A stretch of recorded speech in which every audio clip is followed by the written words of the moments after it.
Today, I will tell you a story that teaches us how to see with the heart, not with the eyes. It's called The Little Prince, and it will help you learn English in a way that also helps you understand life. Tell me in the comments, do you believe children see the world better than adults? Chapter 1. Hat. When I was 6 years old, I saw a picture in a book. The picture was of a big snake. The snake ate a whole animal. The book said, "Snakes eat the animal and then sleep for 6 months." I looked at the picture. I thought it was very interesting. I liked to imagine life in the jungle. I wanted to draw something too. So I made my first drawing. In my drawing, the snake ate an elephant. The shape was long and round. I showed my picture to adults. I asked them, "Does this picture scare you?" But they said, "Why should we be scared of a hat?" I was confused. My drawing was not a hat. It was a snake who ate an elephant. But adults did not see it. They only saw a hat. I wanted to help them understand. So I made another drawing. In this picture, I drew the inside of the snake. You could see the elephant inside. I called this picture number 2. But the adults did not care. They told me to stop drawing. They said it was better to study geography, math, history, and grammar. I was very sad. I stopped drawing. I wanted to be an artist. But the adults didn't understand my pictures. So, I listened to them. I chose another job. I became a pilot. I flew planes. I flew in many countries. I saw many places. I met many people. I had to learn geography. It helped me fly my plane in the right direction. Even after many years, I still met many adults. I talked to them, but I saw something. Most adults were serious. They talked about numbers and work. They didn't talk about stars or forests or love. When I met an adult who seemed normal, I showed them my old picture. Picture number 1. I always kept it with me. I wanted to see if the person could really understand something deep. But every time the person said, "It's a hat." Then I knew that this person was not someone I could talk to. I did not speak about big snakes or stars. I just talked about simple things like money, golf, or bridges. And then the adult was happy, because I talked like an adult, like a reasonable man. So for many years I lived alone. I didn't have anyone to really talk to. I kept my thoughts inside. But one day, everything changed. I was flying over the desert. Suddenly my plane had a problem. Something in the engine broke. I was alone. There was no mechanic with me, no other person. I had to fix the plane by myself. It was very difficult. I was in the Sahara Desert. There were no people, no houses, no roads, just sand. I only had a little water, enough for 1 week. I had to work fast. If I didn't fix the plane, I could die. I felt scared. I was alone in the middle of the desert. That night, I slept on the sand. It was very quiet. I was far from everything. 1,000 miles away from any city or village. It felt like I was on another planet. I closed my eyes and slept. I didn't know that my life was going to change forever the next morning. Chapter 2. Sheep. The sun was just rising. I was still sleeping on the sand. I was alone in the big desert. There was no village, no road, no house. I was more alone than a man in a small boat in the middle of the ocean. But then, something very strange happened. A quiet voice woke me up. It said, "Please, draw me a sheep." I opened my eyes quickly. I was shocked.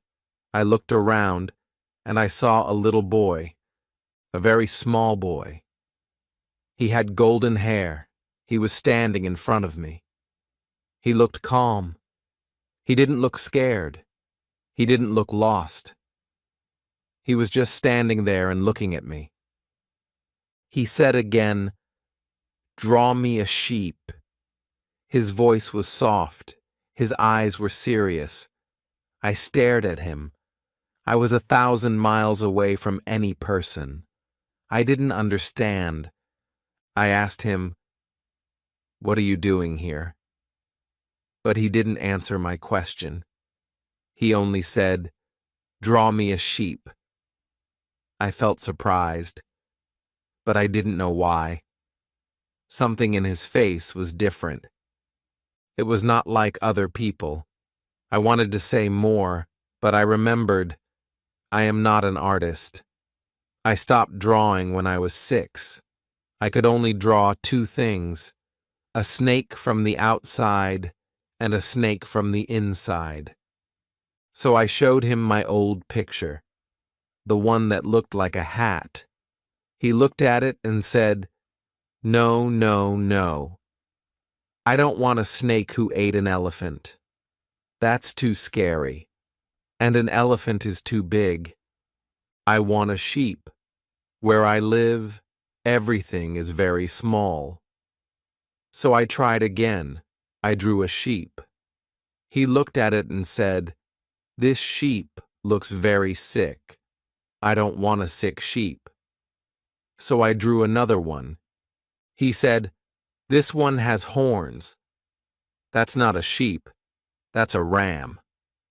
I tried again. He said, "This sheep is too old. I want a young sheep that can live a long time." I didn't know what to do. I was tired. I wanted to fix my engine. So I quickly drew a small box. I said, "This is a box. Your sheep is inside the box."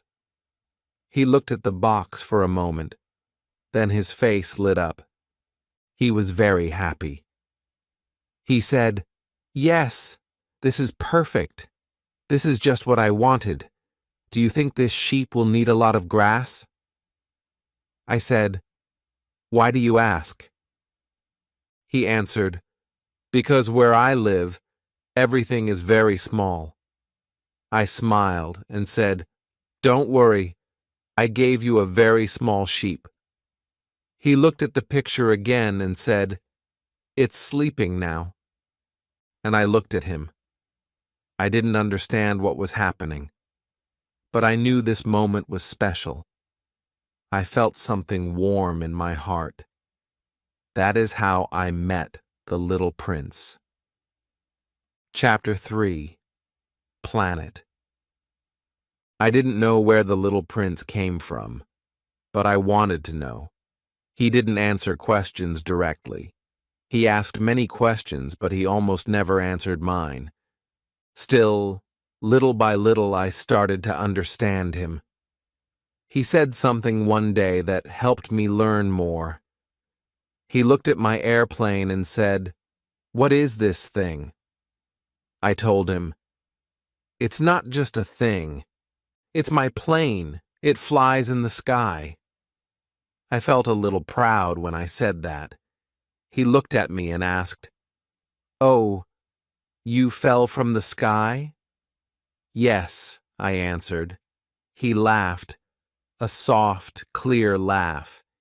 He said, "So you also came from the sky, like me?" That made me stop. That sentence, "like me," was important. It was different. It was a clue. I asked quickly, "Do you come from another planet?" But he didn't answer. He just looked down and nodded a little. Then he looked again at my plane and said, "Of course, with that thing, you couldn't have come very far." He became quiet again. He took the picture of the box with the sheep from his pocket. He looked at it for a long time. He was thinking. I could see it. Then I asked him very gently, "Where do you come from? Where is your home? Where do you want to take the sheep?" He didn't answer at once, but then he said, "It's good that the sheep has a box. At night, it can be its house." I said, "Yes, of course, and I will also give you a rope. You can tie the sheep during the day." But the little prince looked shocked. "Tie the sheep? That's funny." I said, "If you don't tie the sheep, it will run away. It will get lost." The little prince laughed again, a sweet, soft laugh. "Where would it go?" he said. "Anywhere. It could walk left or right or straight."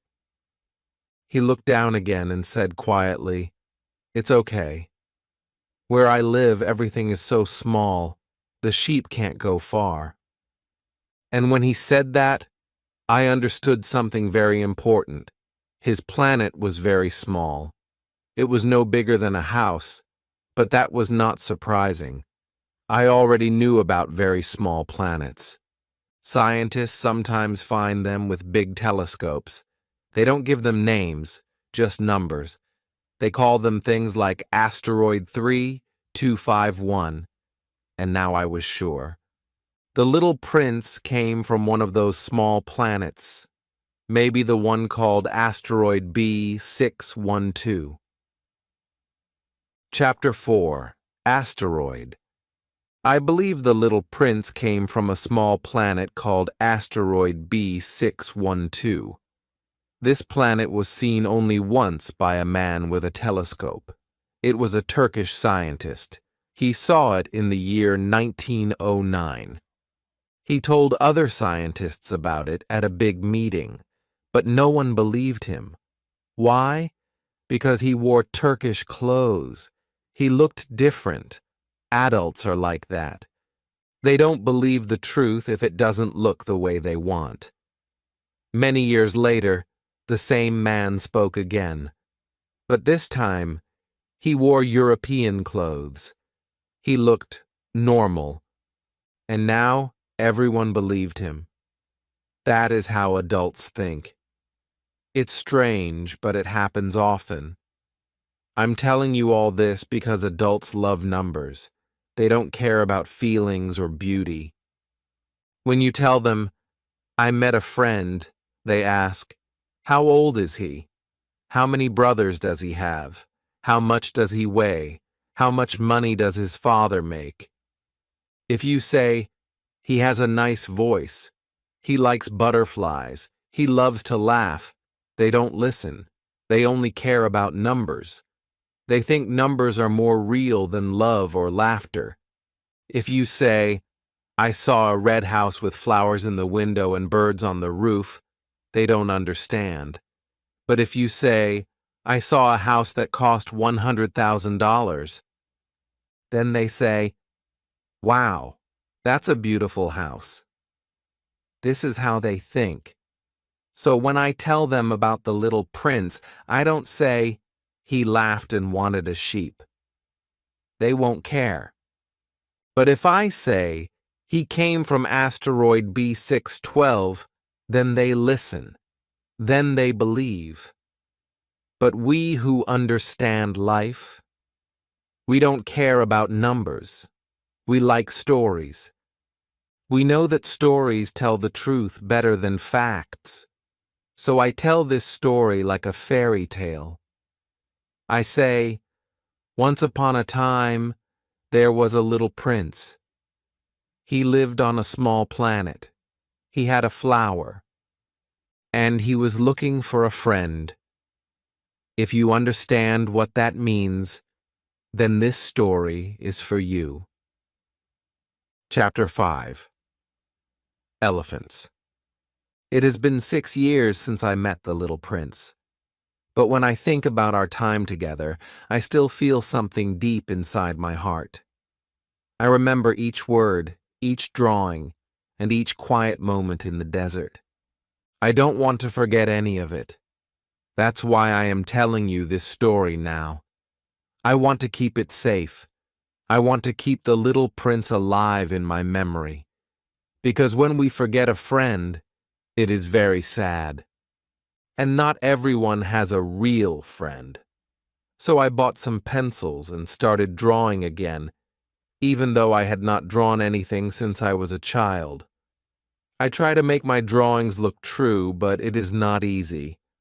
Sometimes the little prince looks too tall, sometimes too short. I don't even know if I got the color of his clothes right. But I try my best. I hope you can forgive my mistakes. The little prince never explained much. He thought I could understand everything like him, but I couldn't.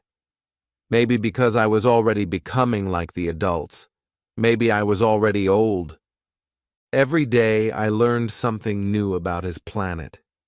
He didn't tell me everything at once. He told me little by little, when something reminded him of his past.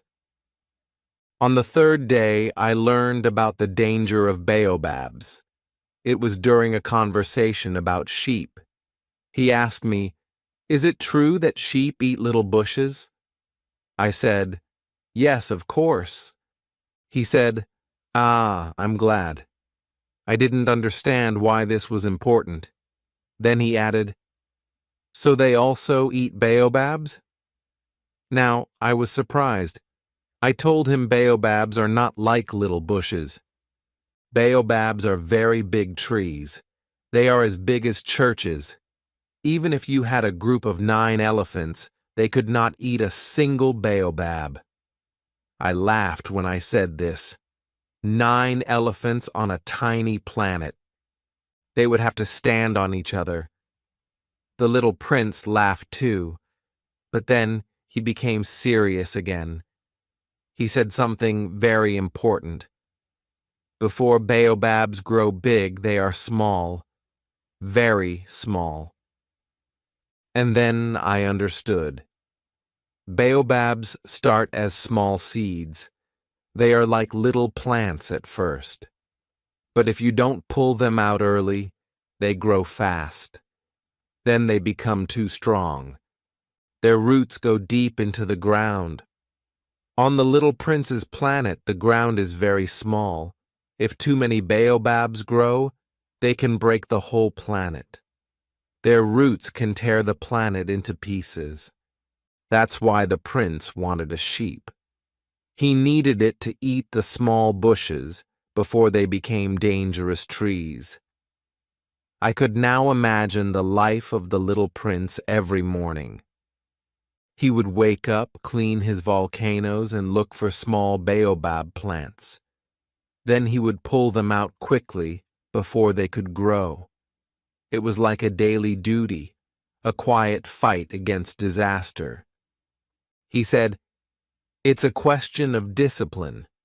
Sometimes there are good plants, and sometimes there are bad ones.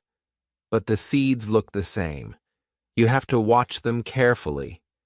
When you see a bad one growing, you must remove it immediately." This lesson touched me deeply. I thought about our world. Maybe we also have baobabs, bad habits, bad thoughts, bad feelings. If we don't stop them early, they grow and take over our lives. If we let anger, jealousy, or lies grow, they can destroy everything. Just like the baobabs on the prince's planet. But if we are careful, if we take time each day to clean our hearts, then we are safe. We need our own discipline, too.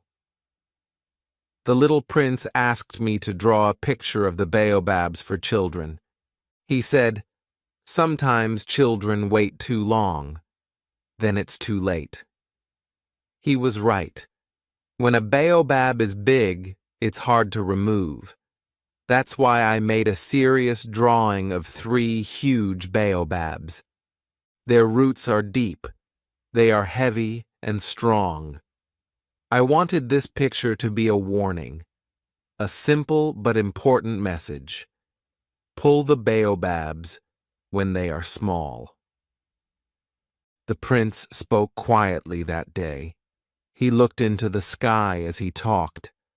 I could see that he wasn't just speaking about trees. He was thinking about his planet, his flower, and maybe about something he didn't say. And I was listening, not just with my ears, but with my heart. Chapter 6: Trees. After learning about the baobabs, I started to understand more about the little prince's planet. He did not tell me everything at once. He spoke in short sentences. But each sentence had meaning. Each little word helped me see his world more clearly. I saw that his planet was small but full of life. It had volcanoes, sunsets, and seeds. There were many seeds in the ground, some good and some bad. And that is how I began to understand about the trees. He told me that on his planet, just like on Earth, seeds fall into the ground. The ground doesn't choose the seed. It accepts all seeds, good ones and bad ones. Then the seed sleeps. It sleeps deep in the soil, sometimes for a long time. But one day it wakes up. Slowly the seed begins to grow. At first, the plant is very small. You cannot tell what kind of plant it is. It might be a rose. It might be a weed. It might be something beautiful, or something dangerous. The little prince said that this is the important moment. When the plant is small, it is easy to pull out, but when it grows, it becomes harder. Some plants grow fast, some grow slowly. But if the plant is bad and you don't pull it out soon, it becomes a big problem. That is what happens with baobabs. At first, they look like all the other little plants. You don't know they are baobabs. You think they are just small leaves. But then they grow. They grow tall. Their roots go deep. Their trunks become thick. If you wait too long, it is too late. They become too strong, and they can break your planet. I listened carefully, and I started thinking, this is not just about trees. It is about everything in life. A small bad thing can become a big problem. If you fix it early, it's easy. But if you wait, it becomes very hard. A small lie, a little anger, a bit of laziness. If you don't stop it when it's small, it grows. It spreads. It takes your joy. It breaks your heart. Just like baobabs break a planet. I looked at the little prince and I understood. His planet was like his heart. He had to take care of it. Every morning he watched it. Every day he worked to keep it safe. And that's how he lived. He told me that some days it was hard to get up. Some days he felt lazy. But he said, it is a question of discipline. Even if he was tired, he would get up. He would check his planet. He would look for small baobabs. He would pull them out before they grew big. It is easy, he said, but you must do it every day. I thought about my own life. I thought about my thoughts, my habits, my heart. Maybe I had my own baobabs. Maybe we all do. We all have small things inside us, jealousy, fear, sadness. If we are not careful, they grow. They take space. They become hard to remove. But if we see them early, We can pull them out. We can be free. The little prince didn't say much more. He looked up at the stars. I stayed quiet too. There was nothing more to say. I just looked at him. His face was calm. He was small, but he had a big heart. He was serious but kind. He was just a boy, but also more than a boy. I didn't know everything about his planet, but I knew one thing. It was small, it was fragile, and it was beautiful, just like a heart. Chapter 7. Sun. The little prince loved the sun. He told me this one morning while we were sitting in the sand. He said, "On my planet, I can see the sunset many times a day." I looked at him and smiled. He was not joking. He really meant it. He said, "All I have to do is move my chair a little. Then I can see the sun go down again." I thought that was beautiful. On Earth, we have to wait the whole day for one sunset. But the little prince could watch many. He told me one time he watched the sunset 44 times. I was surprised. I asked him, "Why did you watch it so many times?" He looked at me and said, "Because I was very sad." That touched my heart. Sometimes, when we are sad, we look at beautiful things. We want to feel peace. The little prince didn't cry. He didn't talk much, but he watched the sunset again and again. He sat and waited. He moved his chair. He looked at the sky. And he felt the warm orange light. It gave him comfort. It gave him hope. Maybe he was thinking of home, or maybe of someone he loved. I didn't ask. I just listened. The sun was special to him. He said it made him feel calm. It made his small planet feel big. When the light touched the ground, everything looked golden. He said, "The sun helps flowers. The sun wakes me up. The sun makes me feel alive." I looked at his face. It was soft and quiet. He wasn't just talking about the sun in the sky. He was talking about something deeper. The sun in his heart. The light that gives you strength when you are tired. The warmth that makes you smile even when you are alone. I remembered my own childhood. I also loved the sunset.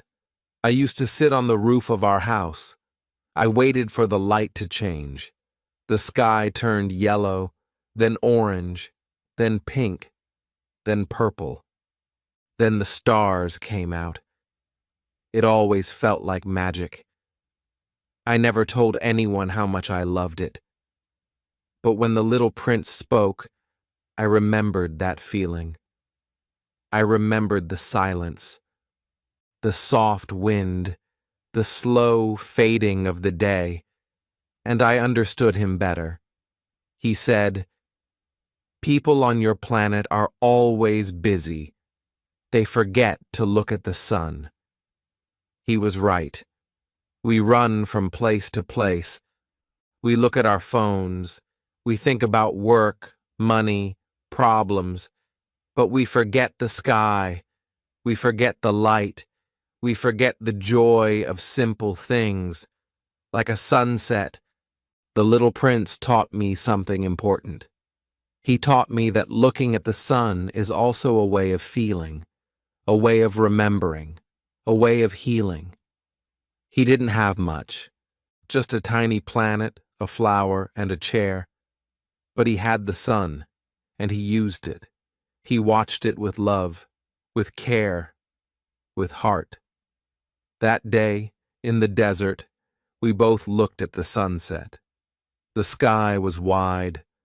The colors changed slowly. No words were needed. The little prince didn't speak. He just watched. And I watched with him. In that moment, we were both quiet. We were both human. We were both full of something very old and very deep. When the sun finally disappeared, he looked at me. He said, "The sun always goes down, but it also comes back." And I knew he was not just talking about the sun. Chapter 8. Flower. One day the little prince told me about a flower. His voice became soft when he spoke about her. His eyes looked far away, as if he was back on his planet again. He said, "One morning, a new flower appeared." She came slowly. The seed had slept in the ground for a long time. Then one day it woke up. The flower grew inside a bud. She took her time. She wanted to be perfect. She prepared herself quietly. She chose her colors carefully.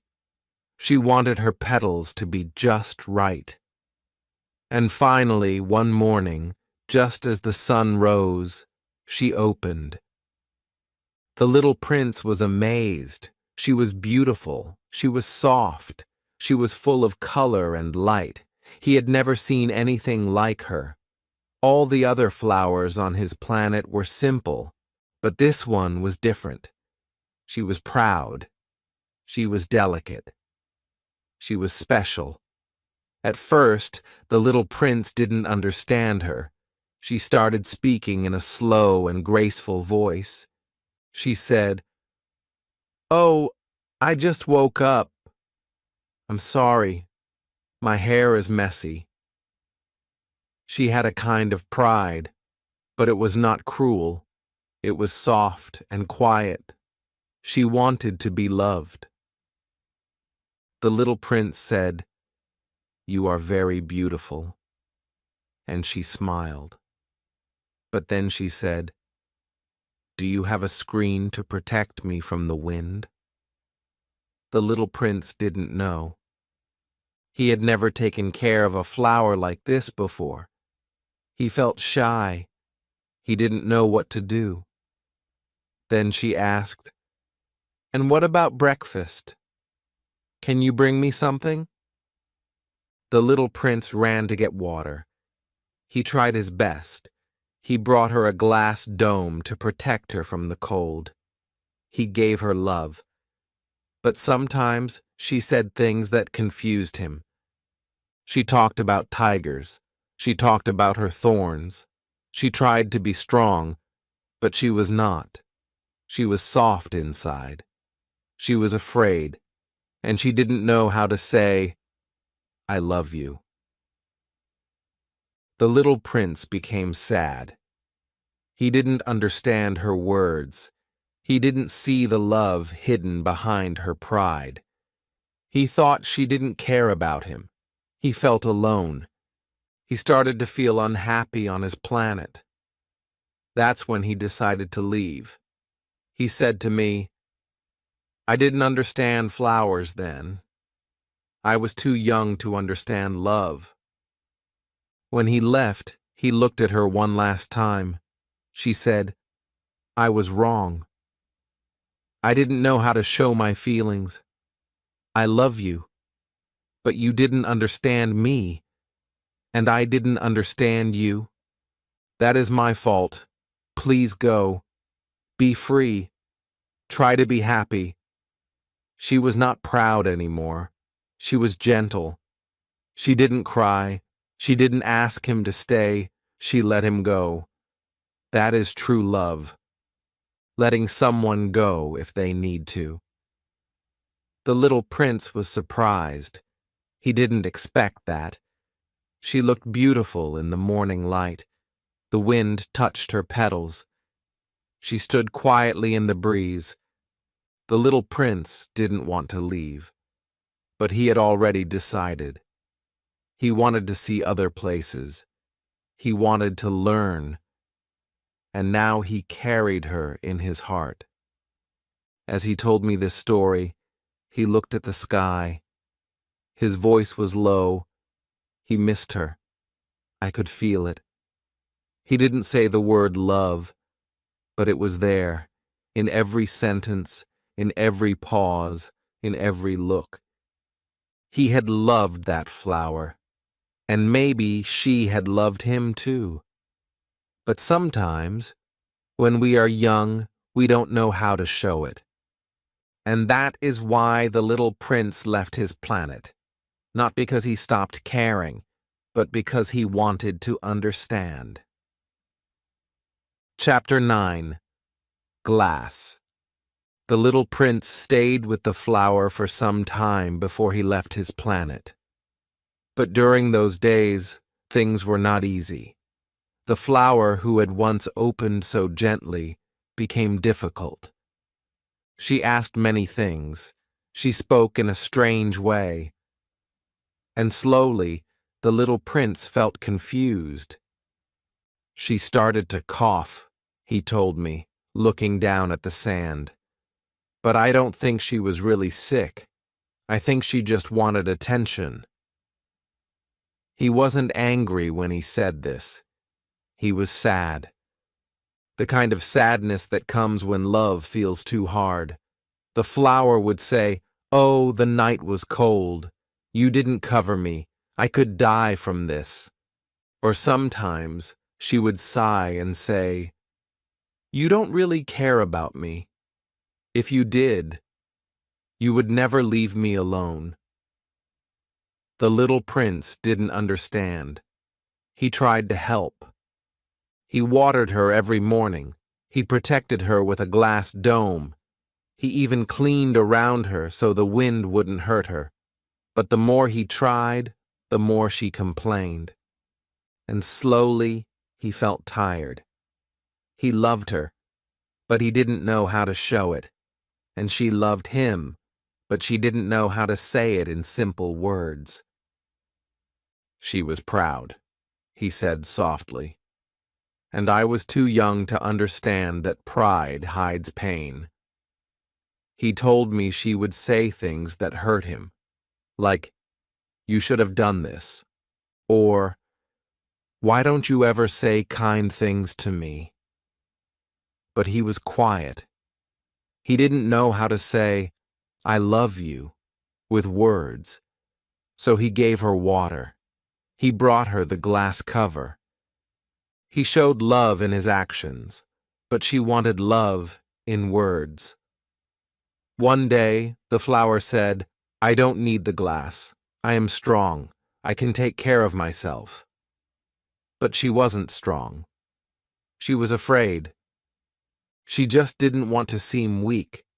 She didn't want him to see her soft heart. So she pretended to be brave. She said, "You can go if you want." And the little prince thought she meant it. So he decided to leave. He prepared everything. He cleaned his volcanoes. He pulled out the last baobab shoots. He put his planet in order. And then he looked at the flower. She was standing in the wind, looking at the sky. He said goodbye. She didn't move. Then she said, "I was wrong. I'm sorry. I want you to be happy. I love you." He was surprised.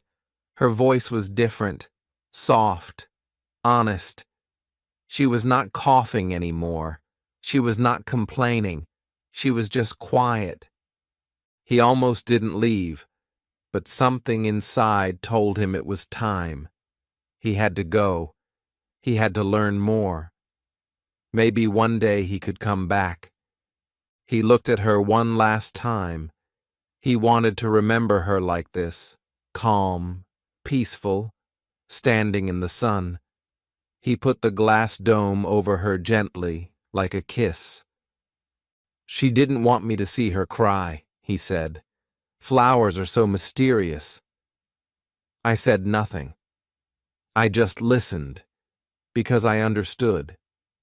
Sometimes we love people, but we don't know how to show it. Sometimes we wait too long to say, "I'm sorry," or "I care."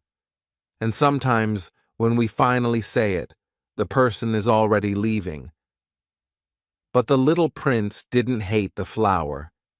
He carried her in his heart, even when he left, even as he traveled to other planets, even as he sat beside me in the desert, telling this story. She was still with him. Chapter 10. Volcanoes. Before the little prince left his planet, he did something important. He cleaned his volcanoes. He told me about it with care in his voice. I had 3 volcanoes on my planet, he said. 2 were active, 1 was not, but I cleaned all of them. He used a small rake. He cleaned around the top of each volcano. He made sure nothing blocked them. He said, "When volcanoes are clean, they burn gently. They don't explode." He smiled. "It's like brushing your teeth. If you do it every day, you stay healthy." I listened. I could see him, a small boy with golden hair, standing on his tiny planet, cleaning his volcanoes with love. It was not a big job, but it was his job, and he did it with care. Even the volcano that didn't erupt, the sleeping one, he cleaned that too. He said, "You never know. Maybe one day it will wake up." That touched me.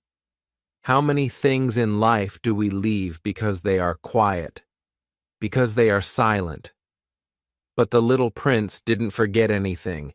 He didn't say, "This one is useless." He said, "This one might wake up someday." And so he cared for it too. I thought about my own life. How many things I forgot to clean. Not just rooms or dishes, but friendships, promises, dreams. Some of them were quiet, like the 3rd volcano, sleeping, but still there, still waiting. The little prince understood something deep. He knew that love means care, even for small things, even for silent things. He didn't rush. He didn't skip steps. He cleaned each volcano with patience. He looked around his planet slowly. It was his home, and he wanted to leave it clean. Then he pulled out the last baobab shoots. Baobabs are bad plants. If you let them grow, they become huge. They break the planet. But when they are small, you can remove them easily. So the little prince checked his ground. He pulled each one carefully. He said, "Sometimes bad things grow quietly. If you wait too long, they get too big. Then it's hard to stop them." He looked serious when he said this. I thought of bad habits, angry thoughts, sadness. All these things are like baobabs.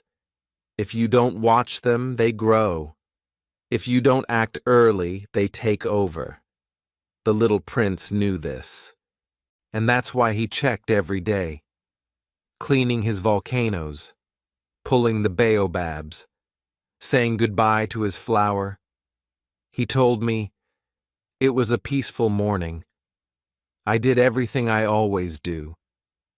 But I knew, this time, I would not come back soon." He didn't cry. He didn't rush. He just did what he always did. That was his way of saying goodbye. With action. With love. I asked him, "Was it hard to leave?" He looked at me for a moment. Then he said, "Yes. But I wanted to understand things. I had to go." That's when I realized, sometimes we leave home, not because we stop loving it, but because we want to understand it better.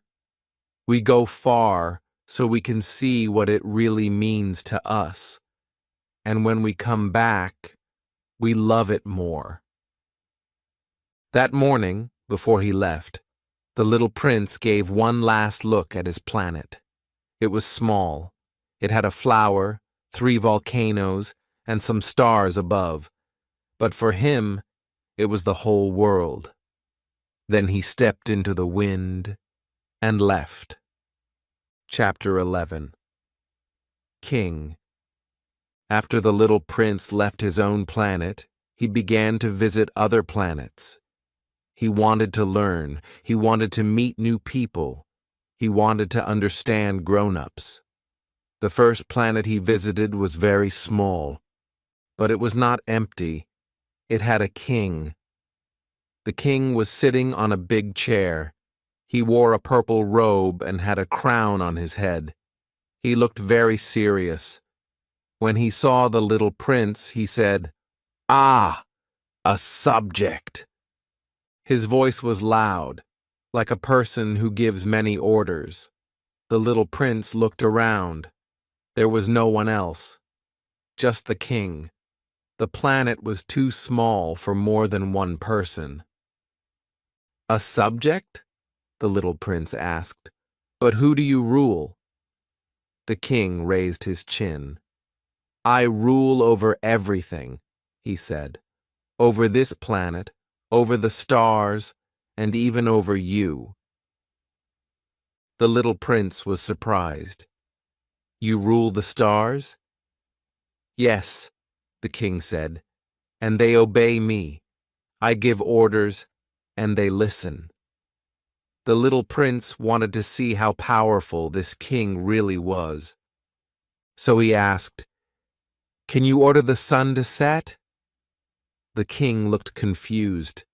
Then he answered carefully, "Yes, of course, but I must wait for the right time. I only give orders that make sense. I order the sun to set at sunset." The little prince laughed. "That's not a real order, then." But the king didn't laugh. He was serious. He believed he had great power, but really he had no one to rule. He just liked giving orders. Then the king said, "Stay with me. I will make you a minister." "A minister of what?" asked the little prince. "Of justice," the king said proudly. "But there is no one here," the little prince replied. "Then judge yourself," the king said. "That is the hardest task. Judging others is easy, but judging yourself is real wisdom." The little prince thought for a moment. That was actually a good idea. It is true. We are often hard on others, but we don't always see our own mistakes. Then the little prince asked, "May I go now?" The king didn't want him to leave. "I order you to stay," he said. But the little prince had already made up his mind. He didn't want to live on that planet. There was no one to talk to, no one to help. Just a lonely man giving orders to the stars. So the king thought quickly. "If you must go, then I order you to go," he said. "Yes, I order it now, as your king." The little prince smiled kindly. He knew the king just didn't want to be alone. As the little prince left, he thought about what he had learned. Some grown-ups love power. They want to feel important. They give orders, even when no one listens. They wear crowns and sit on chairs and speak with big voices. But inside, they are just lonely. The little prince felt a little sad. "Grown-ups are strange," he whispered. But he was also curious. He wanted to visit the next planet. Maybe he would meet someone different. Maybe he would understand the grown-up world more. And so, the journey continued. Chapter 12. Mouse. After the little prince left the planet of the lonely king, he visited another tiny planet. This one was quiet, almost too quiet. At first he thought it was empty, but soon he saw something small and fast, a little gray mouse. It stood on a rock, staring at him with tiny black eyes. "Hello?" said the little prince politely. The mouse jumped. "Who are you?" it asked in a thin, soft voice. "I am the little prince. I'm traveling to learn things," he said. "Oh," said the mouse, slowly coming closer. "Nobody visits my planet. I've been alone for a very long time." The little prince sat down on the soft dirt. "You live here all alone?" "Yes," said the mouse, "just me. There used to be two of us, but one day he disappeared. Maybe he went to look for cheese somewhere better, or maybe he got tired of me." The little prince looked gently at the mouse. "I'm sorry. That must feel lonely." The mouse nodded. "Yes. At first I didn't mind. I had peace. I had time to think. But after many days I forgot how to talk to others. I forgot how to listen. I started talking only to myself. Sometimes I talk to the wind or the stars, but they don't answer." The little prince felt something soft in his heart. He knew that kind of silence. Even though he had a flower, even though he had volcanoes, he too had felt alone on his planet. The mouse asked shyly, "Will you talk to me for a while? Just until the stars come out?" "Of course," said the little prince, and they began to talk. They talked about many things, about planets, about flowers, about crumbs and cheese. The mouse asked many questions. "Do you miss your flower? Do you think stars can hear us? Why do people leave?" The little prince answered simply, "Yes, maybe, I don't know." Then the mouse asked, "Are you afraid to be alone?" The little prince thought for a moment. "Not really, but sometimes, yes. When the stars are quiet, I feel very small." The mouse looked at the sky. "That's why I talk. I talk so the sky feels less big." That made the little prince smile. He understood. Sometimes we don't talk to get answers. We talk just to feel alive. He stayed with the mouse for a while. They shared a piece of bread the prince had in his pocket. They watched the stars come out slowly, one by one. Before he left, the mouse gave the little prince a tiny gift, a small round seed. "It's a quiet seed," said the mouse. "Plant it somewhere on your journey. Maybe it will grow. Maybe it won't. But it will not forget that you came." The little prince put the seed in his pocket. He said goodbye to the mouse. The mouse waved with its tiny paw. "Thank you for talking," it said. "Sometimes words are the best food."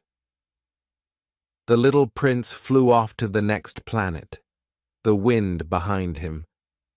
But he felt something new inside, a kind of peace.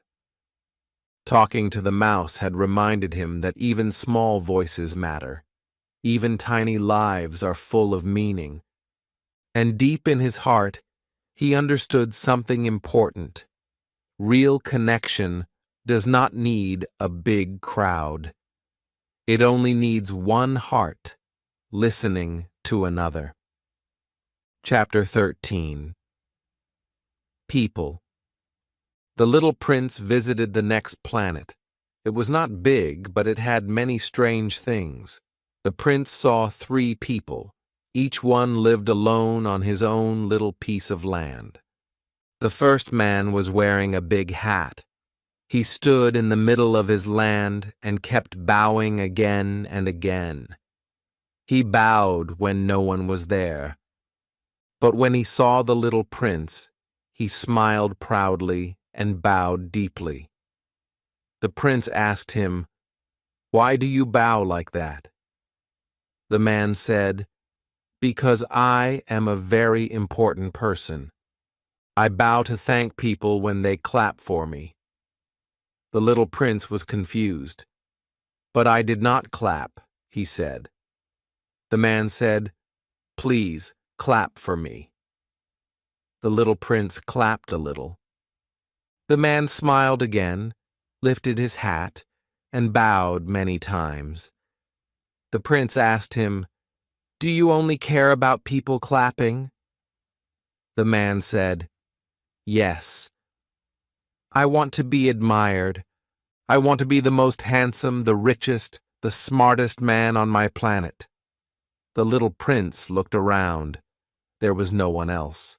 He was the only man on this small planet. There was no one to compare with. "How can you be the best?" asked the little prince, "if you are the only one here?" The man didn't answer. He was too busy bowing and admiring himself in a small broken mirror. The prince felt something strange in his heart. He thought, "Grown-ups really are very strange." He left that man and walked to another place. There, he saw a man with red eyes. He was sitting next to a few empty bottles. Some were full, some were empty. The man looked very tired. The little prince asked, "What are you doing?" The man said, "I'm drinking." The little prince said, "Why are you drinking?" The man answered, "To forget." The prince asked, "To forget what?" The man looked down and said, "To forget that I am ashamed." The prince asked softly, "Ashamed of what?" The man said, "Ashamed of drinking." Then he said nothing more. He just drank and looked sad. The little prince sat there for a minute. He watched the man drink from one bottle and then look at the sky. The man had tears in his eyes. He was not a bad person, just lost. The prince didn't know what to say. He stood up slowly and continued walking. Then he met the third man. He looked very serious. He sat at a desk with paper and a pencil. He was counting. 1, 2, 3, 4, 501,200,000 stars. He looked tired, but excited. The little prince asked, "Why are you counting stars?" The man said, "Because I own them." The prince was surprised. "You own the stars?" The man said, "Yes, I count them and write the number on paper. That means they belong to me." The prince said, "But the stars are in the sky. How can you own them?" The man replied, "I saw them first. I thought of owning them. So I wrote it down. That makes me the owner." The little prince asked, "What do you do with the stars?" The man answered, "Nothing. I just own them. That is enough." The little prince became quiet. Then he said, "I have a flower. I water her. I protect her. I listen to her. That is how I care for her. But you don't care for the stars. You only count them. That's not the same." The man didn't understand. He went back to counting. The little prince walked away slowly. He was thinking. All three people lived alone. All three were adults. One wanted to be admired. One wanted to forget. One wanted to own things. But none of them truly lived. None of them loved.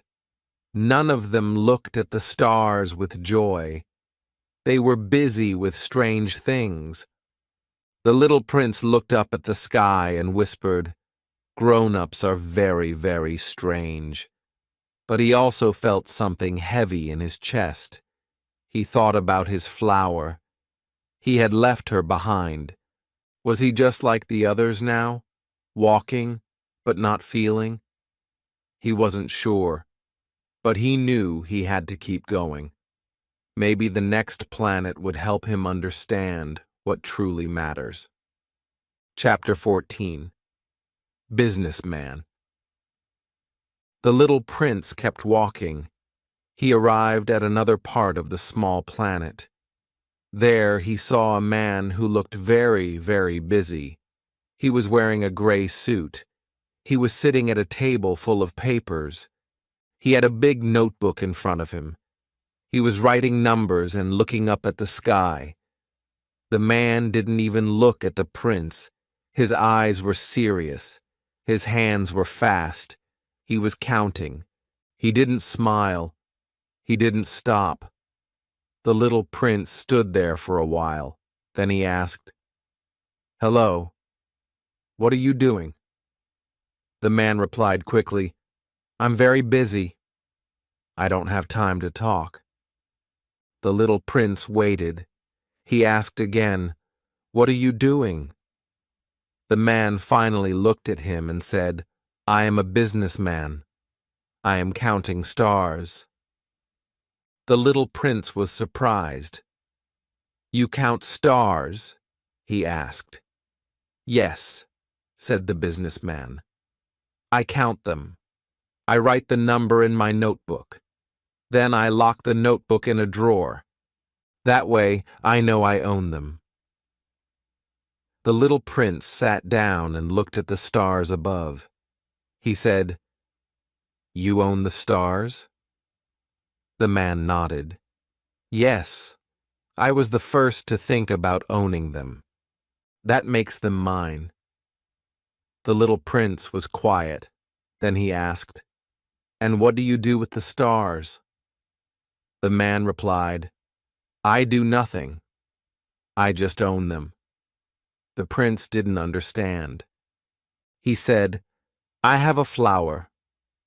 I water her. I protect her from the wind. I listen to her. That's what I do because she is mine." The businessman looked confused. "That's not the same," he said. "I'm serious. I do important work. I'm a man of logic. I don't waste time on small things." The little prince looked down. He didn't like what he heard. "Owning something is not the same as caring for it," he said softly. The businessman didn't listen. He kept writing numbers. "I own 501 million stars," he said. "Maybe more. I need to recount them. I don't want to lose track." The prince watched him. The man seemed tired. His eyes were dull. His hands were shaking from writing so much. He wasn't smiling. He wasn't happy. He was just working. The little prince stood up. "You are not rich," he said. "You are poor. You don't enjoy the stars. You don't even look at them. You only count them. That's not living. That's just writing numbers." The man didn't respond. He just kept counting. The prince turned away and looked at the sky. The stars were bright. They looked beautiful. He thought about his flower. She was far away now. She might be looking at the same sky. He wondered if she was okay. He missed her voice. He missed her little cough. He missed her silly words.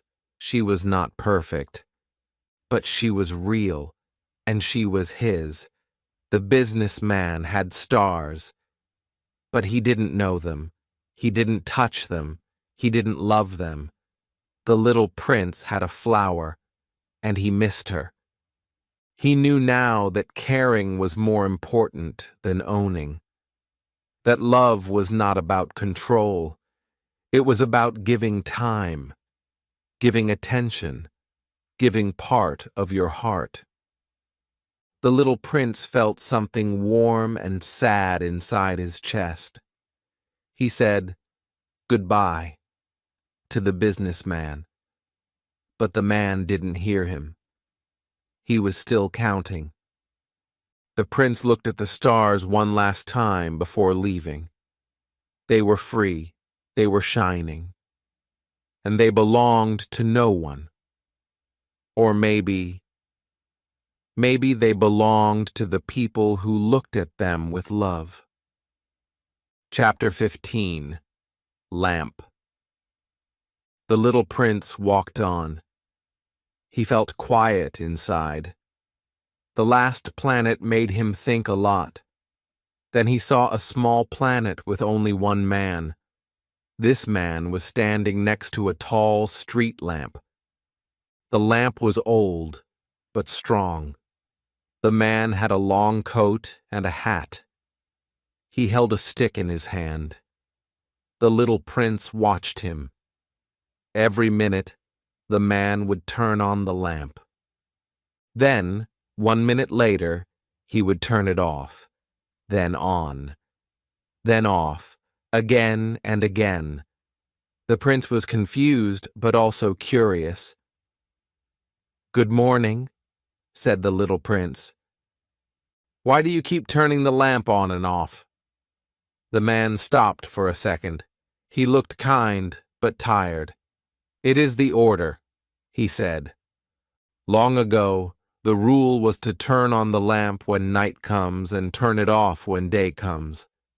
It was easy then. One turn in the morning, one turn in the evening. But now, the planet spins faster and faster. So day and night come every minute, and I must turn the lamp on and off, again and again."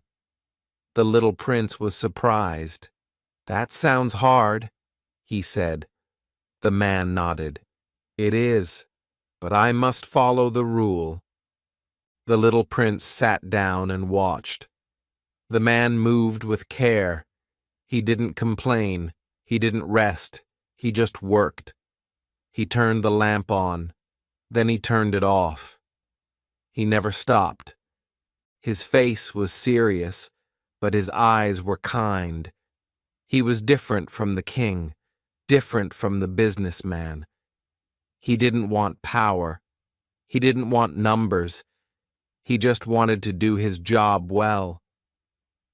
"I like this man," thought the little prince. "He is the only one I met who does something for others." The light from the lamp helped no one else, but the man still kept his promise, even when it was hard, even when he was tired.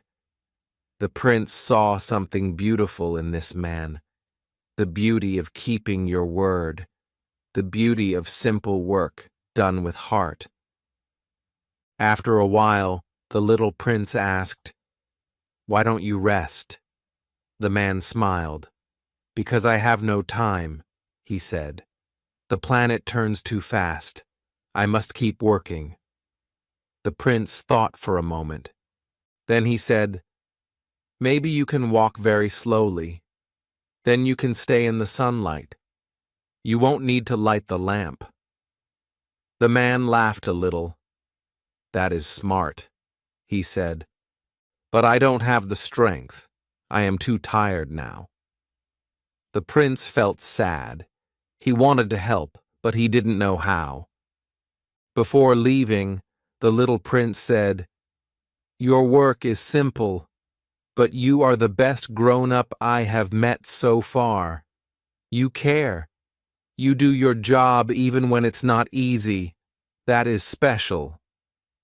The man smiled again. He turned the lamp on one more time.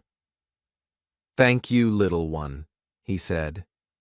"Safe travels." The little prince walked away slowly. The light behind him flickered on, then off again. He thought about what he just saw. The man didn't talk much. He didn't dream big dreams. But he did something small with great love. That made him great. As the little prince looked up at the stars, he thought, maybe doing one thing with love is better than having everything and doing nothing. That thought made him smile, even though he felt a little tired, too. Chapter 16. Geographer.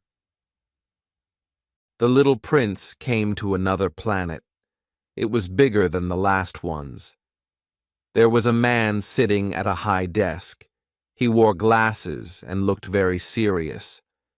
Books were stacked around him, big books with thick covers.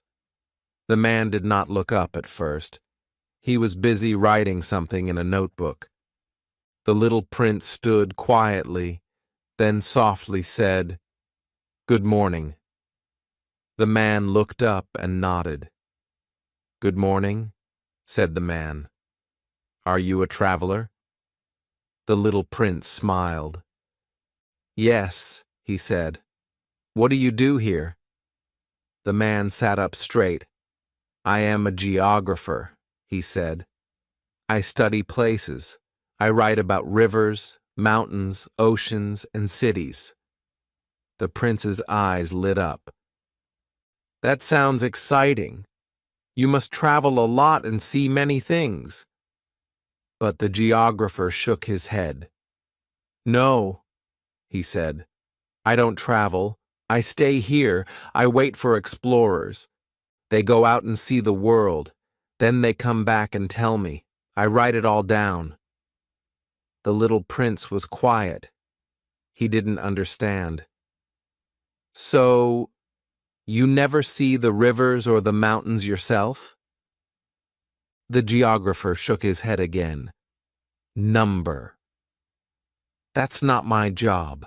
I only write. I need to be exact. I don't have time to explore." The prince thought about that. It sounded strange. How could someone write about the world without touching it? The prince walked slowly around the room. He looked at the books. So many maps, so many lines, but no feeling, no warmth. "Do you write about flowers?" he asked. The geographer looked surprised. "No," he said. "Flowers don't last. They are not important. They disappear too quickly." The little prince looked down. His heart became heavy. "My flower is important," he whispered. "She may disappear, but she matters." The geographer heard his voice change. "Why is your flower important?" he asked. The prince didn't answer right away. Then he said, "Because I love her." The geographer closed his book. He looked at the prince.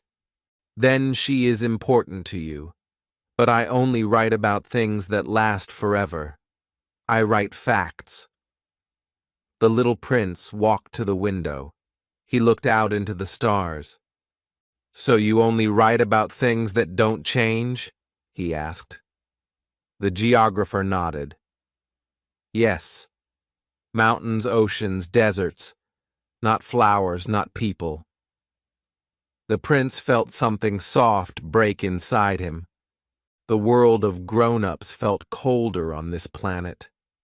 There was knowledge here, but not heart. He turned back to the man. "Can you tell me where to go next?" The geographer opened a map and pointed. "Go to Earth," he said. "It's a large planet. Very interesting." The prince nodded. "Thank you." He was already thinking about his flower. She was alone. She was not in any book, but she was in his heart. As he flew away, he thought, books are useful, but they don't tell you everything. They can't tell you if someone is kind. They can't tell you if a flower laughs or cries. Only your heart can know that. The stars above him looked like pages in a book, but brighter and alive. The prince decided that even if the flower was not in any book, he would keep her in his memory. That would be his story. Chapter 19. Fox. The little prince walked away from the rose garden. His heart was still sad. His steps were slow. He did not know what to do. He did not know what to believe. He felt lost. He walked through the trees. He listened to the wind. Then he heard a voice, a small, soft voice. It said, "Good morning." The prince looked around. He saw something orange hiding in the grass. It was a fox. The fox had kind eyes and a calm face. The prince smiled. "Good morning," he said. "Who are you?" "I am a fox," said the animal. "Will you play with me?" the prince asked. "I'm so sad." "I cannot play with you," said the fox. "I am not tamed." The prince was confused. What does that mean, tamed? The fox looked at him. It means to create ties, to need each other, to become special to each other. The little prince thought for a moment. "I'm not sure I understand," he said. "Explain it to me." The fox sat down. His voice was gentle. "Right now you are just a little boy to me, like 100,000 other little boys. I do not need you, and you do not need me. But if you take me, then we will need each other. You will be special to me. I will be special to you." The little prince listened carefully. "I think I understand," he said slowly. "There was a flower. She was special to me." The fox smiled. "Yes," he said. "That is how it starts." The prince asked, "How do I tame you?" The fox said, "You must be patient. Sit down, far from me. Don't speak. I will watch you with the corner of my eye. Each day, sit a little closer." The little prince visited the fox every day. He sat close. He smiled. He said kind words. The fox started to wait for him. His heart was happy when he saw the prince. He knew the prince's footsteps. The sound was music to him. He felt joy when the little prince came. He felt sadness when he left. One day, the fox looked at the little prince. "I must go now," said the boy. The fox was quiet. Then he said, "I will cry." The prince felt sorry. "It is your fault," said the fox gently. "You tamed me." The little prince looked down. "But you wanted me to." "Yes," said the fox, "and I am happy, even if I cry." The wind moved through the grass. The sky was soft. The fox said, "Here is my secret. It is very simple. You can only see clearly with your heart. What is important is invisible to the eyes." The prince repeated the words, slowly, carefully. What is important is invisible to the eyes. The fox said, "You are responsible forever for what you have tamed. You are responsible for your rose." The prince thought about the rose garden. He thought about his flower. She was the only one he had tamed. She was his rose. She was not just a rose. She was his rose. The little prince hugged the fox. Then he said goodbye. He walked away. His heart felt heavy, but also full. He had learned something true, something deep. The wind felt different now. The stars above looked softer. He was still sad, but also stronger. Chapter 20. Secret. The little prince walked quietly. His steps were slow, his heart was full of thoughts. The wind touched his face. The fox's words stayed in his mind. You are responsible for your rose. You can only see clearly with your heart. These words were like light in a dark room. They made him feel something deep, something hard to explain. He stopped and looked up at the sky. The clouds were soft, the sun was gentle. The world felt big, but the prince didn't feel small anymore. He felt connected. To the fox, to the rose, to something more. He didn't know what to call it, but it was there. A feeling like love, a feeling like truth. He sat down under a tree and closed his eyes. He remembered the fox's face. The fox was wise. The fox was kind. He remembered the way the fox said the word secret, like it was something very important, like it could change everything. The prince opened his eyes. I want to remember that secret forever, he whispered. What is important is invisible. He touched his chest. It's here, he said, in my heart. He stood up again. He started walking. The grass moved around his feet. The sun followed him. He walked for a long time. Then he saw something in the distance. It was a railway track. He stood near it. He saw the lines go far, far away. He thought about people, always moving, always rushing. The prince thought about what the fox said. People forget the truth, he said softly, but I will not forget.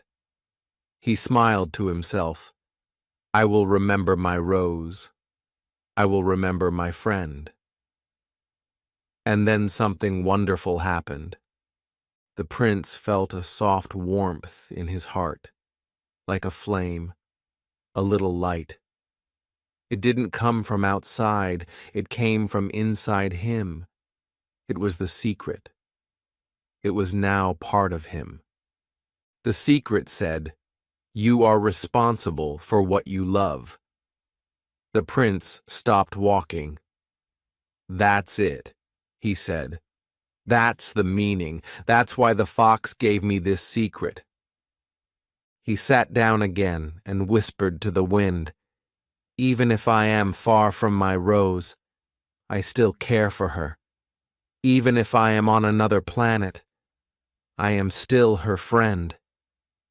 His voice was gentle. This is what love means. He looked at the sky. Maybe I was too young to understand my flower, he said. But now I know. She was not just a flower. She was my flower. The prince felt the secret grow stronger inside him. He was not just a traveler now. He was someone who had tamed, someone who had loved, and someone who would never forget. The sun began to set. The light turned golden. The wind was quiet. The prince closed his eyes. He felt peace. Chapter 21. Trains.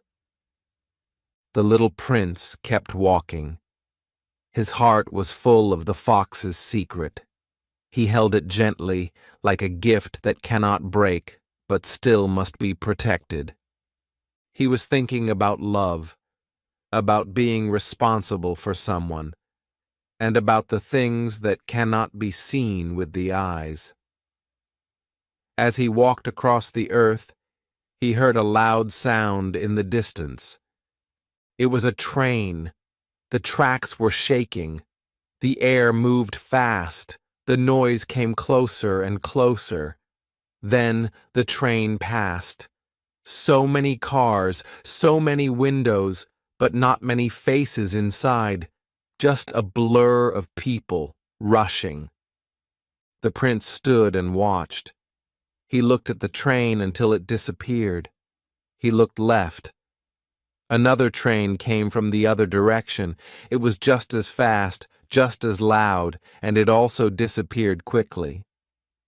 Then a third train came, and again it rushed by like wind. The little prince was quiet. He did not understand. Why do these trains move so fast? Why are people always going somewhere else? He saw a man standing by the station. The man looked tired. His suitcase was heavy. The little prince walked up to him and asked, "Where are they going?" The man looked at him and said, "They don't know." Then the man walked away without saying more. The little prince stood there thinking. People are always running, always searching, always leaving, but they don't know why. That made the prince feel a little sad. He thought of the fox and the rose and the joy of knowing something truly matters. The people in the train seemed not to know that feeling. Children ran nearby, laughing. They were not going anywhere. They were just playing. They had no suitcases, no watches, no tickets, but their eyes were full of joy. The little prince smiled. He sat down and watched the children play. One boy had a toy train. He was not in a hurry. He made it go in circles, forward and back, and he laughed every time. The prince thought, "This is different. This train has a reason.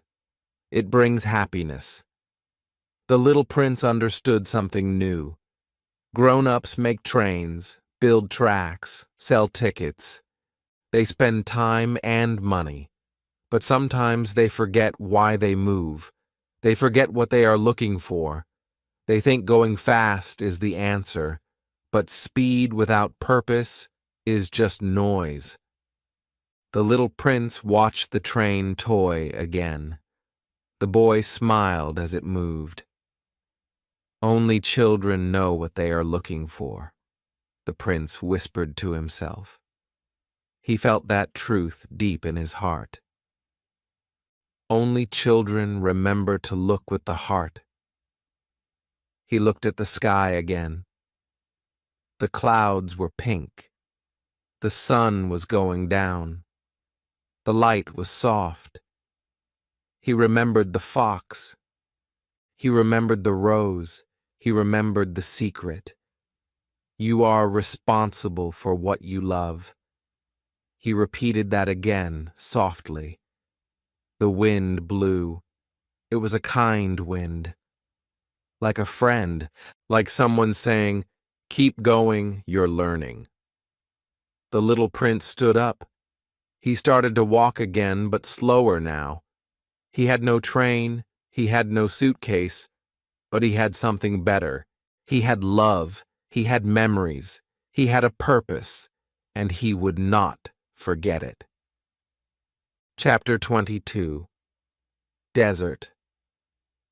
The little prince kept walking.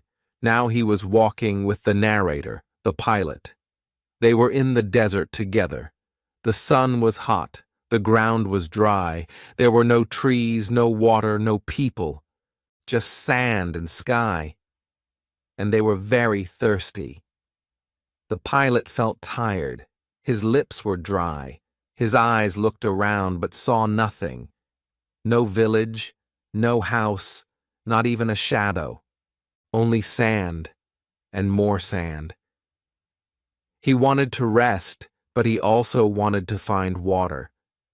The prince looked up at him and said, "It is good to have a friend, even when you are about to die." The pilot stopped walking. He looked at the boy. He felt something move inside his chest. Even though they were lost and thirsty, those words gave him comfort. They sat down on the sand. The wind touched their faces. It was quiet. Too quiet. The pilot thought of his plane, broken far away. He thought of home. He thought of all the people who don't understand children. He looked at the prince again. This small boy with golden hair had changed his world. Not with loud words, not with power, but with soft questions, and with a heart that could see what was invisible. The little prince smiled. He was not afraid, not even now. He looked at the sky. He said, "The desert is beautiful." The pilot looked around. He didn't understand. There was nothing beautiful here. No flowers, no rivers, just empty space. He asked, "Why do you say it's beautiful?" The little prince answered, "Because somewhere it hides a well." That sentence was like a light in the dark. The pilot understood what he meant. Even when you cannot see something, the hope that it exists makes everything feel different. They sat for a while, not speaking, just listening to the silence. And in that silence, something felt soft, not scary, not empty, but peaceful. The little prince looked at the sand, then at the stars above. He said, "What is important is invisible." The pilot nodded.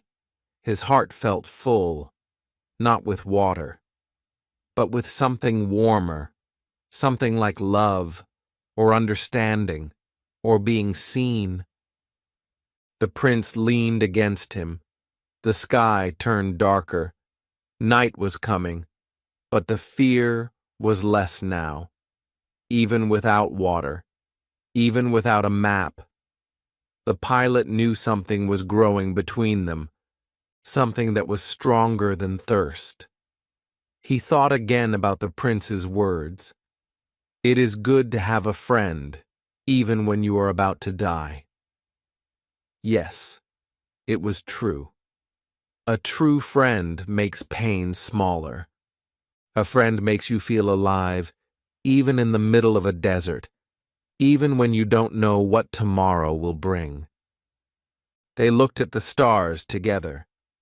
The prince said, "Sometimes when you feel very small, you understand big things." The pilot did not speak. He just listened. And in that quiet, they became even closer. Not in words, but in heart. And that kind of closeness needs no explanation. The desert had taken everything from them: water, strength, direction. But it had also given them something more: a deep connection, a gentle peace, a moment of truth that would live forever in the pilot's memory. Chapter 23. Well, the night passed slowly in the desert. The stars moved across the sky like silent friends. The little prince slept quietly near the pilot. The air was cool now, and the world was quiet. The pilot looked at the boy's face in the moonlight. It was peaceful, like a child dreaming of something kind. And the pilot thought again about how strange this journey had become. He had come to fix his plane, but he had found something more important. He had found someone who reminded him how to see with the heart. When morning came, the sun touched the sand with golden light. The little prince stood up and smiled.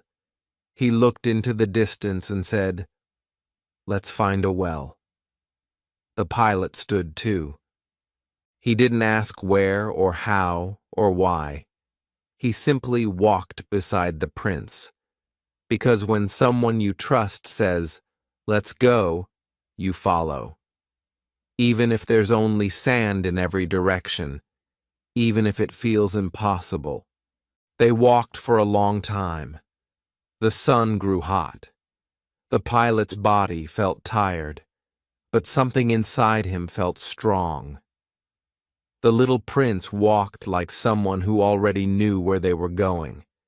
And then, when the pilot was almost too tired to go on, the prince stopped.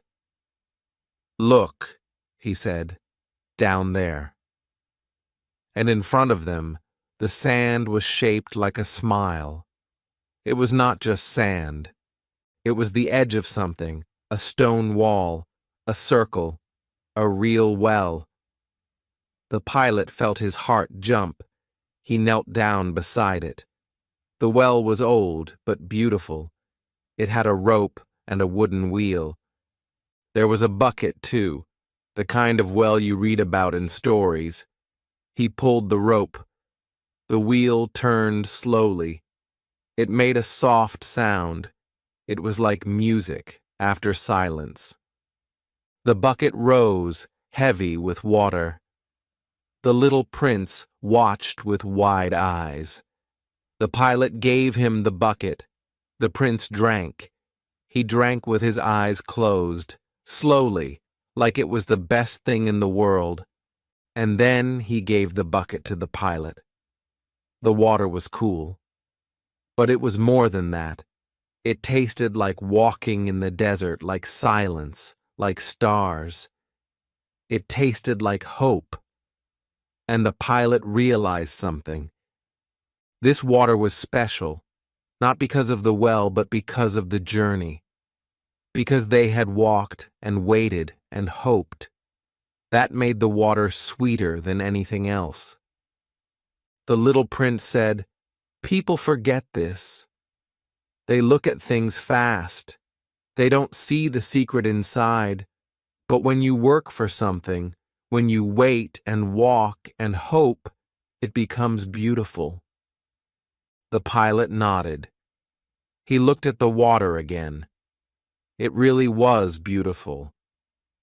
They sat beside the well. The pilot thought about people who drink water every day and never feel this kind of joy. He thought about cities and machines and busy lives. He thought about how simple things, like a glass of water, can become magic when you look at them with your heart. The little prince looked up and said, "I'm going home soon." The pilot didn't speak. He just listened. He knew now that the prince's home was not a city or a street. It was a planet, far away. A place with a rose, a volcano, a chair for sunsets, and something inside the pilot began to feel heavy, but the prince smiled. "Don't be sad," he said. "You found the well, didn't you?" The pilot smiled too. He understood. The desert had not taken everything. It had given him something more. Chapter 24. Water. They sat quietly beside the well. The sun was high now, but it didn't feel hot. The little prince smiled and looked at the bucket. He touched the wood gently, as if it was something very precious. The pilot looked at him and felt something in his heart. It was a strange feeling. It was love. Not the kind of love you read in stories, not the kind that is loud and full of drama, but the quiet kind. The kind you feel when someone changes the way you see the world. The little prince said, "People on earth grow thousands of roses in one garden, But they do not find what they are looking for. The pilot listened. And yet, the prince continued, what they are looking for could be found in a single rose or a little water. He picked up the bucket again and looked inside. But people don't see, he said. They look with their eyes, but not with their hearts. The pilot said nothing. He understood now. He thought of all the things people chase: big houses, expensive cars, important jobs, so much noise, so much running, but very little feeling, very little quiet, very little heart. He remembered something the prince said before. What is important is invisible to the eyes. And now, sitting beside a simple well with a child from another planet, he knew it was true. The little prince leaned back and looked at the sky. My Rose is alone, he said. I left her behind. I didn't understand her. I didn't know how to love her. She looked proud, but she was soft inside. She only had her 4 thorns, and I left her. The wind moved gently through the air. The pilot looked at the boy and saw sadness in his face, not the kind that cries, but the kind that lives quietly in the heart. The pilot wanted to say something to help, but he didn't know what words to use.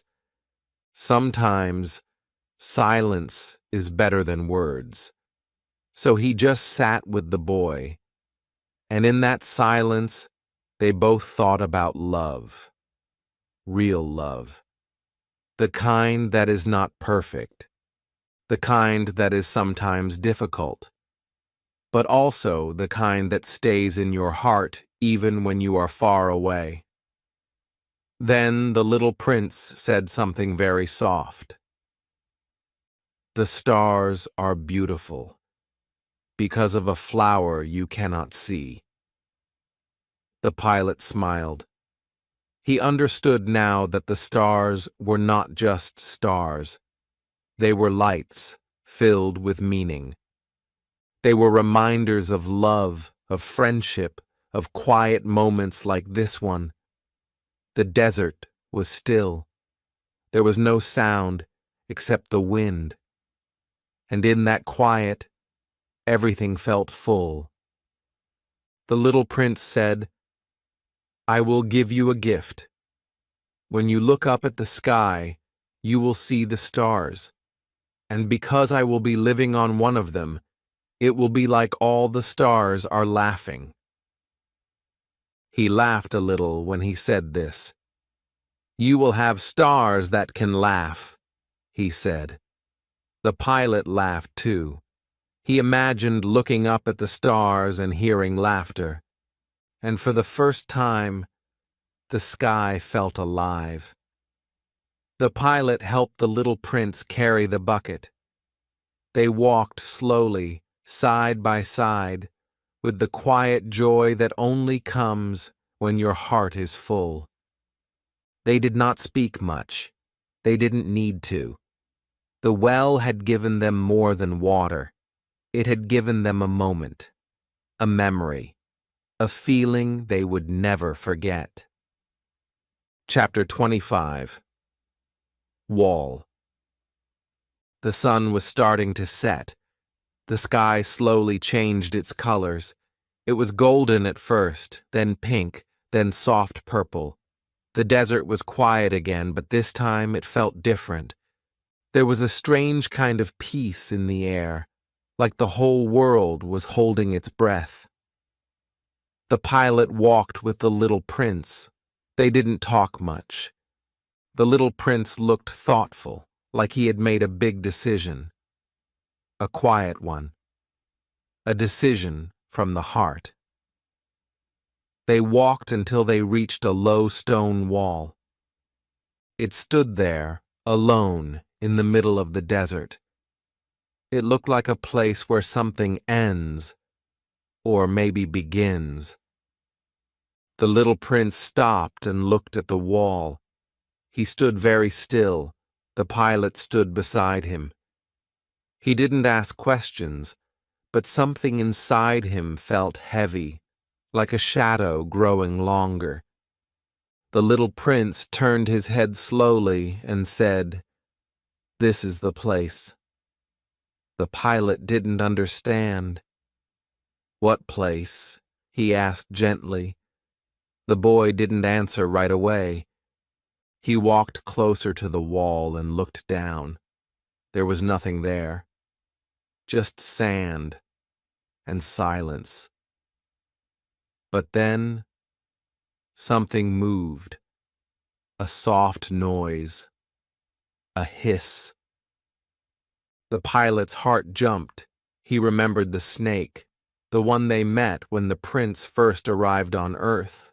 The snake that said it could send him home with a bite, a fast, soft bite. The pilot's voice shook a little. "What are you doing?" he asked. But the little prince didn't look afraid. His face was calm, very calm, but also very sad. "I have to go back," he said quietly. "To my planet, to my Rose. She is waiting for me." The wind blew through the boy's hair. His eyes looked distant, like he was already far away. The pilot said, "I fixed my plane. You can stay with me now. You don't have to go." But the little prince smiled. It was a kind smile. "You don't understand," he said. "My body is too heavy. I can't take it with me. It's just a shell. I must leave it behind, like an old coat." The pilot felt tears in his eyes. He didn't want to say goodbye. Not like this. "But it will look like I'm dead," the little prince said. "Don't be sad. Don't watch. It will hurt you. I don't want to see you cry." The pilot's throat was dry. He wanted to stop it, but he knew he couldn't. He knew this was the prince's choice. A quiet goodbye with no anger, only love. The little prince looked up at the sky. "It's just one moment," he whispered. "And then I'll be home." The snake moved slowly. It was almost beautiful, the way it slid over the sand. The pilot wanted to scream, to grab the prince and run, but he didn't. He stood still, because sometimes love means letting go. The little prince walked to the wall. The snake was waiting. The sun had almost set. The shadows were long. The little prince turned one last time and looked at the pilot. His eyes were full of stars. "I will be there," he said, pointing up. "On one of them. You won't know which one. But when you look at the sky at night, you'll hear laughter, and it will be me." The pilot covered his face with his hands. He didn't want to see. He didn't want to feel this goodbye. But he did. Every part of him did. There was a soft sound, a hiss, a breath, a fall. The sand moved a little, and then it was still again. The desert became quiet. Very, very quiet. The stars started to come out, one by one, as if they were arriving for the prince to take him home. Chapter 26. Present. The stars were quiet now. The night had fully come. The wind whispered gently across the sand. The pilot sat beside the wall for a long time. He did not move. He could not move. His heart was heavy, full of silence, full of questions. The little prince was gone. The boy with golden hair, soft voice, and deep eyes, who had come from a tiny planet, who had asked for a sheep, who had spoken about flowers and volcanoes and love, was gone. The desert around the pilot felt bigger than ever, colder. He looked up at the sky, but it only made his heart ache. Somewhere up there was the star. Somewhere the little prince had gone home, but the pilot could not see which one. All the stars looked the same, and yet all of them looked different now. He remembered what the prince had said. When you look at the stars, they will laugh. You will have stars that can laugh. The pilot smiled through his tears. It sounded silly.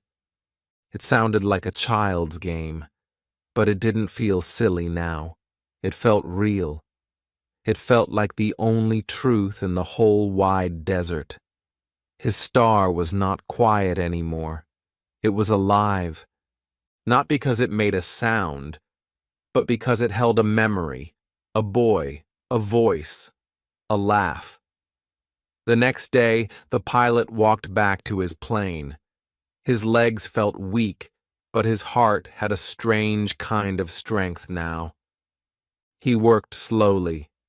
He touched every part of the engine with care. And finally, the plane worked. It made a sound again. A sound that meant life. A sound that said, "You can go now." But before he left, the pilot turned to look at the desert one more time, at that little wall, that little place where something ended and something began.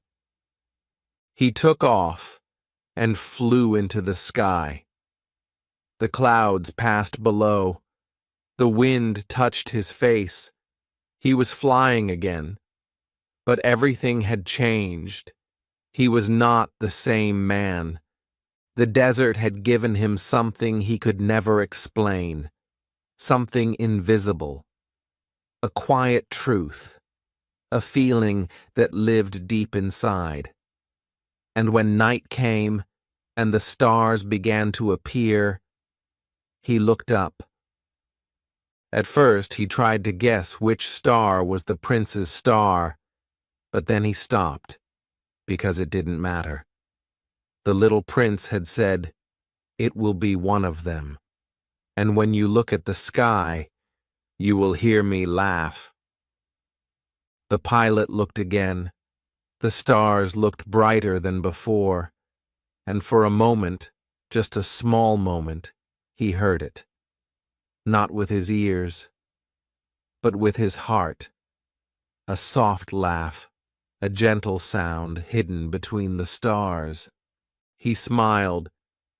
It was the kind of smile that holds joy and sadness together, the kind that says, "I miss you, but I'm okay."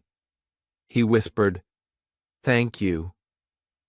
Not to the stars, but to the boy who had changed his life, a boy who had come from far away, who had asked for a sheep, who had taught him how to look with his heart. That was the present, not a gift in a box, but a gift that stayed forever, a memory that turned sadness into joy, a laugh that turned stars into friends, a goodbye that didn't feel like the end. Because when you love someone, they never really leave. They stay, in the sky, in your heart, in the way you see the world. Chapter 27. Bells. The pilot flew home. He was alone in the plane, but his heart was not empty. He was full of memories. He did not forget the little prince. He remembered every word, every smile, every story. The stars were not the same anymore. They were full of feeling now. Every time he looked up, he remembered the boy with the golden hair, the boy who asked for a sheep, the boy who laughed like no one else in the world.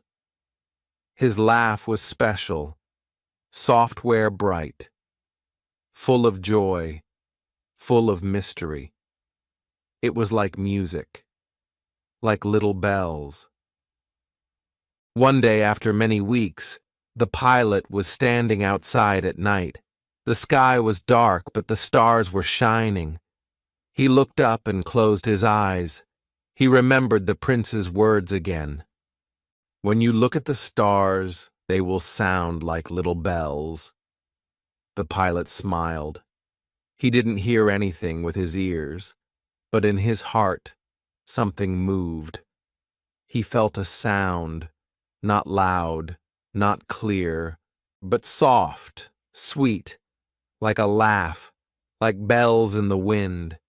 It was not noise, it was feeling. He laughed quietly to himself. The stars made him laugh now. They were not just lights in the sky, they were a memory, a connection, a message. They were alive. And when he looked at them, he felt the prince was still there. Maybe on one of those stars, maybe smiling, maybe watching, maybe laughing, or maybe the stars were his voice. Maybe they were his gift, a present that never ends, a sound that never goes away. Other people looked at the stars too, but they did not hear bells. They only saw lights, dots in the sky. But the pilot knew something more. He knew the truth, not because of science, not because of books, but because of love. The little prince had shown him a secret that only hearts can understand. The most important things, the prince had said, are invisible. And now, every night, the pilot looked up. He didn't search for one star. He looked at all of them, because all the stars were the little prince. All of them could laugh. All of them could sing. All of them could remind him love is real. Even when someone is far away, even when someone is gone, even when you don't understand everything. When you love someone, the goodbye is never complete. The little prince had left, but he was not really gone. He lived in the stars, in the sky, in the pilot's heart, and in the sound of bells that no one else could hear. The pilot sat with this feeling for a long time. It was not a sad feeling. It was quiet, gentle, a little happy, a little sad. It was the feeling of remembering someone you love, someone who changed you, someone who helped you see the world in a new way. It was the feeling of keeping that person close, even when they are far. So, the next time you look up at the stars, try to listen. Be quiet. Be still.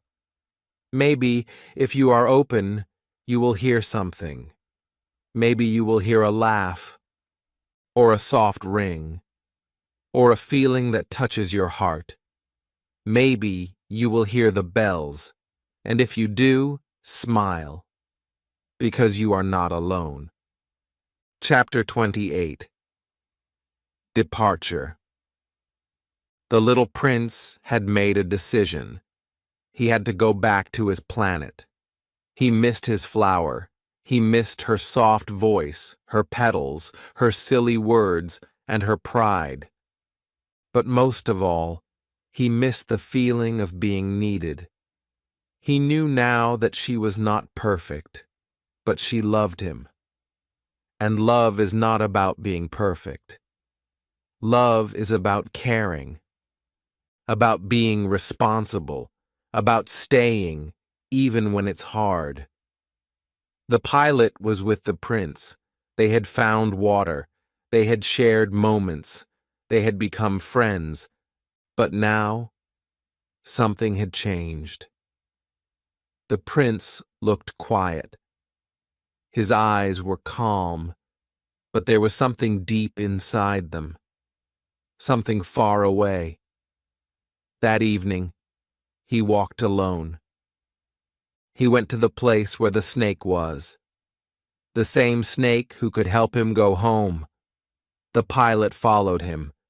He saw the prince standing near a low wall. He looked small and beautiful under the stars. The pilot felt afraid. He didn't understand. "You're not going to leave now, are you?" he asked. The prince smiled softly. "It will look like I'm going away," he said. "But don't be sad. It will only be my body. My body is too heavy to take with me. You know that's not really me." The pilot felt his heart shake. He didn't want to say goodbye. Not now. Not like this. "I'll look at the stars," the prince said, "and you will too. I will be on one of them. And when you look at the sky, it will be like all the stars are laughing. You will have stars that laugh. And I will be happy because you will remember me. That is my present to you." The prince looked at the snake. It was quiet. It did not move. Then the prince took one step. He was not afraid. He was peaceful. The snake bit him quickly, and he fell slowly to the ground, very slowly, like a leaf falling, like a whisper. There was no sound, no pain, no cry, just silence, just the soft wind and the stars above. The next morning, the pilot went to the place again. The body was gone. There was no trace, no footprints, nothing, as if the prince had never been there. But the pilot knew. He had been there. He had spoken. He had laughed. He had loved. And he had gone home. The pilot fixed his plane and flew away. But everything had changed. The world looked different now. Every sound reminded him of the prince, every sky, every quiet moment, and every star, especially the stars.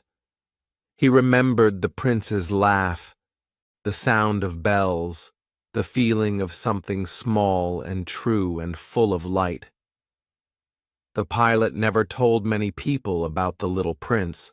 They wouldn't understand. They would think it was just a dream or a story. But he knew it was real. He remembered his voice. He remembered his eyes. He remembered the drawing of the sheep. And he remembered the question the prince had asked. Did the sheep eat the flour? The pilot didn't know the answer. Maybe the flour was safe. Maybe the sheep was kind. Or maybe not. But that question stayed in his heart. He thought about it every time he looked at the sky. He still wondered, and he still hoped. Because if the flower was alive, then the little prince was happy. And if the little prince was happy, then everything was okay. The pilot looked up at the sky. The stars looked the same, but now they had meaning. They were full of love, full of memory, full of magic. He smiled. He was not alone. The little prince was somewhere out there, laughing, shining, watching. And maybe one day they would meet again, under the same stars. The story is over. But maybe it's not really over, because this story lives in your heart now. The little prince came from a star, but he touched the earth. He met strange adults. He asked big questions, and he gave love to a small flower. Maybe he reminds you of someone, or maybe he reminds you of yourself. Now, when you look at the stars, you might smile. You might listen for a sound, a laugh, a memory, a little bell. So now I ask you, did the sheep eat the flower or not? Comment your answer below. I really want to hear what you believe. And if this story touched your heart, please like the video, subscribe to the channel, and share it with someone who needs a little light in their life. Because the world is full of adults. But we need more little princes. And maybe you are one of them. Thank you for listening. I'll see you in the stars.